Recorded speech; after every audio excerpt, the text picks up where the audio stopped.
Vous les voyez à chaque match, ces stats magiques qui s'affichent sur votre écran. Elles indiquent les distances parcourues ou les possessions du ballon. Mais comment ces statistiques sont calculées? Un arbitre avec un chronomètre? Non. Bienvenue dans l'ère du big data sportif. Regardez bien le dos des joueurs. Cette petite bosse entre les omoplates. Ce n'est pas un défaut de couture du maillot. C'est le cerveau technologique du joueur. On appelle ça un EPTS, Electronic Performance and Tracking System. À l'intérieur de ce petit boîtier de 50 grammes, on trouve une antenne GPS ultra précise, mais aussi des capteurs qu'on appelle inertiels, un accéléromètre et un gyroscope. C'est exactement la même technologie que dans vos smartphones pour basculer l'écran, mais adaptée aux joueurs de football ou de rugby. Alors pourquoi on s'embête avec tout ça? Parce qu'on ne mesure pas du tout la même chose au foot et au rugby. Au football, le staff cherche surtout à mesurer le volume, la distance totale parcourue, souvent entre 10 et 13 km, et surtout le nombre de sprints à haute intensité. Si un ailier commence à perdre 2 km/h sur ses pointes de vitesse, le boîtier prévient direct le banc. Il est cuit. Il faut le sortir avant qu'il ne se claque. Au rugby, c'est une autre paire de manches. En plus de la distance parcourue, ce qu'on veut savoir, c'est la violence des impacts. L'accéléromètre mesure les forces G. Lors d'un plaquage ou d'un nettoyage de roc, un joueur peut encaisser plus de 10 G. Pour vous donner une idée, c'est plus qu'un pilote de chasse en plein virage. Le boîtier permet de surveiller si le joueur a subi un choc trop violent qui nécessiterait un protocole commotion. Vous allez me dire, mon téléphone fait aussi GPS quand je cours le dimanche. Oui, mais la différence, c'est la fréquence. Votre montre connectée prend votre position toutes les secondes ou toutes les 5 secondes. Ces boîtiers pro, eux, captent le signal 10 à 20 fois par seconde. C'est cette précision qui permet de calculer une accélération fulgurante sur 2 mètres ou de valider qu'un joueur a bien parcouru 12,47 km et non 12,5. Toutes ces données sont envoyées en temps réel par onde radio à une antenne sur le bord du terrain. C'est comme ça que la chaîne télé reçoit l'info avant même que le joueur ait fini de reprendre son souffle. Mais on a trouvé encore plus précis que la brassière pour mesurer les chocs à la tête.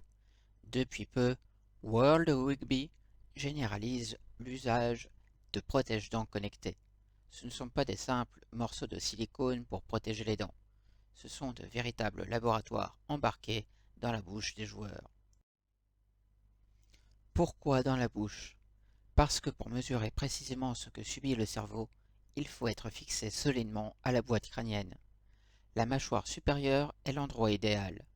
Ce capteur mesure la rotation angulaire de la tête lors d'un impact, car c'est le plus dangereux. Il transmet ces données en temps réel via le Bluetooth à une tablette sur le bord du terrain, surveillée par des médecins indépendants. Ce petit capteur n'utilise pas le Bluetooth classique de votre téléphone, qui décrocherait au bout de 10 mètres. Il utilise des ondes radio à haute fréquence, 2,4 GHz, capables de traverser les tissus humains et de transmettre les données instantanément à des antennes relais placées tout autour du terrain. L'objectif n'est pas de faire de belles stats pour la télé, c'est de sauver des vies. Si un joueur subit un choc dépassant un certain seuil, une alerte rouge s'affiche sur la tablette du médecin. Même si le joueur semble aller bien, le médecin peut demander à l'arbitre de le faire sortir immédiatement pour passer un protocole commotion. C'est la tech qui prend le relais quand l'œil humain ou l'athlète lui-même ne se rendent pas compte du danger. Les capteurs EPTS, c'est bien, mais ça a des limites. En intérieur, ou quand un joueur est masqué par 3 autres dans un ruck au rugby, le signal se perd. Pour contourner ça, le stade se transforme en studio de cinéma. Sous le toit, une dizaine de caméras haute résolution, super puissantes, scrutent le terrain en permanence. Leur but n'est pas de filmer le match pour la télé, mais de voir mathématiquement tout ce qui se passe. C'est là que l'intelligence artificielle entre en scène. Elle analyse les images de toutes les caméras en même temps. Elle identifie chaque joueur et crée instantanément un squelette numérique 3D. Elle traque 25 points clés sur le corps, la tête, les épaules, les genoux, les pieds, etc. Et elle calcule leur position précise 25 fois par seconde. Pour l'IA, Mbappé ou Dupont ne sont plus des humains, ce sont des flux de données mathématiques ultra rapides. Grâce à cette précision chirurgicale, l'IA calcule tout. La distance parcourue, c'est la somme mathématique des déplacements du point pied du joueur. La vitesse de pointe, c'est la distance entre deux positions divisée par 0,04 secondes. Et la possession, oubliez le chronomètre manuel. L'IA définit une zone d'influence autour du ballon. Si Ronaldo contrôle la balle et se déplace avec elle, l'algorithme lui attribue automatiquement la possession. Dès que le ballon change de zone d'influence vers Mbappé, le chrono bascule instantanément. C'est de la pure logique algorithmique. Mais attention, l'optique a aussi ses faiblesses, surtout au rugby. Quand 16 joueurs sont empilés dans une mêlée ou un ruck, les caméras ne voient plus rien distinctement. L'IA perd ses repères. C'est pour ça que dans le rugby, les capteurs portables que nous avons vus juste avant restent indispensables. Ils prennent le relais pour mesurer la charge et les impacts quand les caméras sont aveugles. C'est le combo gagnant, l'œil de l'IA et le cœur du capteur. Dernière pièce du puzzle, le ballon lui-même. Fini le simple cuir gonflé à l'air. Que ce soit au foot ou au rugby, le ballon est devenu un objet connecté. Au centre de la sphère, ou de l'ovale, un capteur de 14 grammes est suspendu par des fils de tension pour rester parfaitement stable, même après une frappe de mule ou un plaquage cathédral. Ce capteur envoie 500 données par seconde aux antennes du stade. C'est ce qu'on appelle une centrale inertielle de haute précision. Au football, l'objectif numéro 1, c'est l'arbitrage. Le plus gros défi pour les arbitres, c'est de savoir le moment exact où le ballon quitte le pied du passeur pour juger un hors-jeu. Avant, on se fiait aux images télé, 50 images par seconde. Aujourd'hui, avec 500 données par seconde venant du ballon, l'IA sait à la milliseconde près quand l'impact a eu lieu. C'est grâce à ça qu'on a pu trancher des buts historiques, comme celui de Cristiano Ronaldo à la dernière Coupe du Monde. Le capteur a prouvé qu'il n'avait pas effleuré le ballon du haut de la tête, pas de contact, pas de but. Au rugby, on utilise cette tech pour analyser la performance pure. Le ballon connecté mesure la vitesse de rotation de la balle, la fameuse vrille, la précision de la trajectoire et le temps de vol. Ça permet aux entraîneurs de savoir si leur demi de mêlée est fatigué. Si ses passes perdent en vitesse de rotation en fin de match, c'est que sa technique s'effrite. On peut aussi calculer instantanément si un coup de pied de dégagement a bien parcouru 40 mètres ou si la balle est sortie directement en touche. C'est l'outil ultime pour disséquer le jeu au pied et la qualité des lancements. Une fois le coup de sifflet final donné, le match recommence, mais sur ordinateur.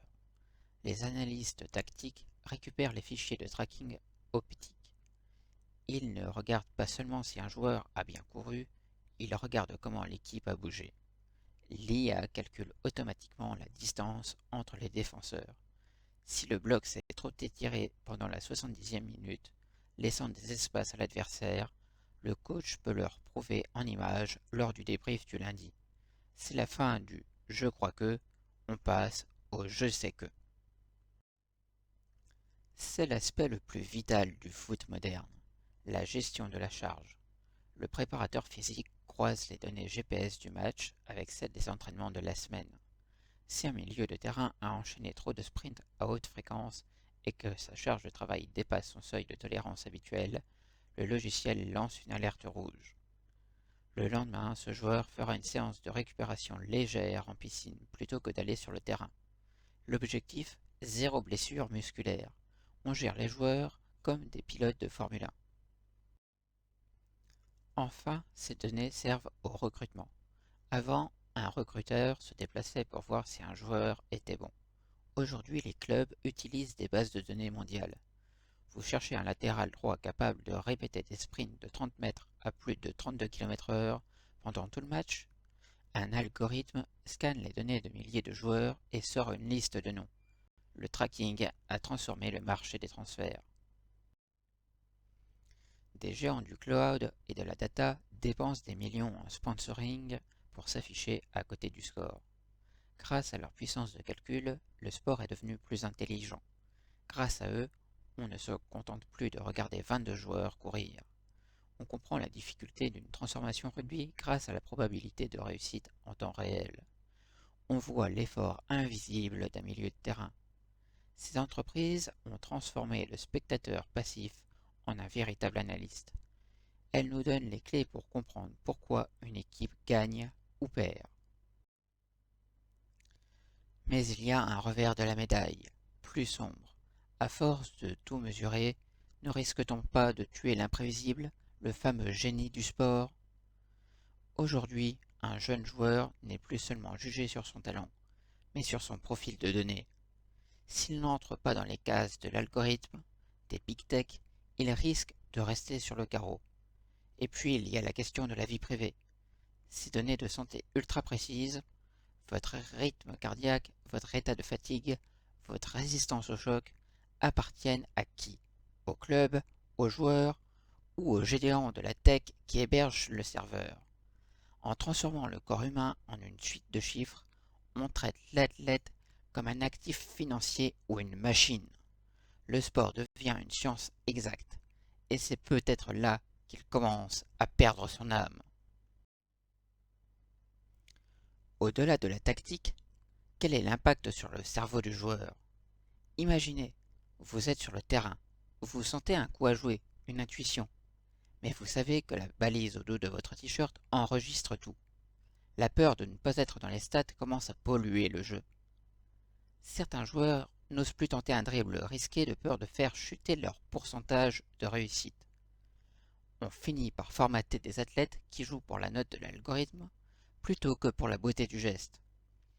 On remplace l'instinct par la gestion du risque.